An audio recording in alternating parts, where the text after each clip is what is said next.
that I was teaching Arabic to, Ahmed and Maryam here at the Dream program. It's being broadcast online. It's the Arabic of the Quran online course. And I get students that call in from different countries. They can come in on the live feed, right?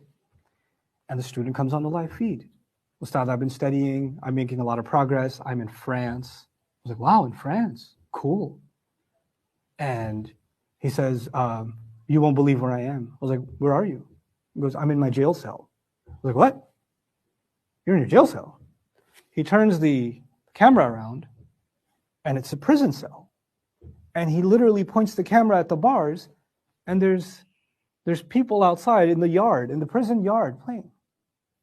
And he came into prison because of a really hard life of crime, and found Allah's book when he was in prison, and started studying it. He didn't know any Arabic even.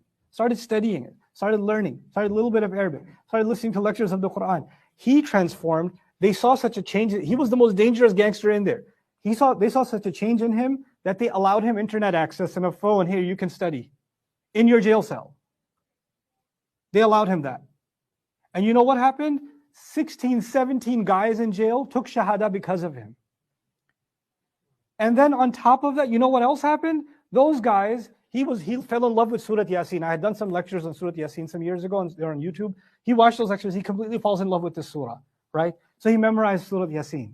And then he has his jail buddies memorize Surah. Non-Muslims were memorizing Surah Yasin in 6 months.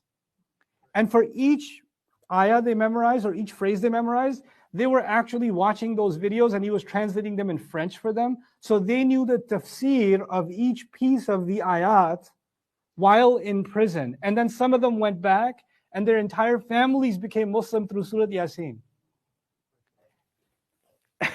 He's just sitting there. I was like, can I have some time? My plan is to go meet him. I just need to give him a hug. But you know what? That's a vision.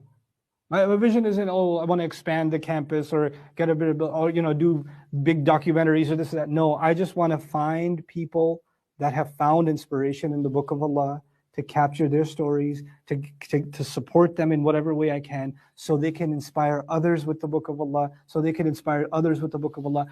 Imagine those young men that have changed inside of that prison. How many 100 years from now, how many generations will have changed because of that change? Just think about that. Just think about that for a moment, right? This is what I want to do. This is what I want to do.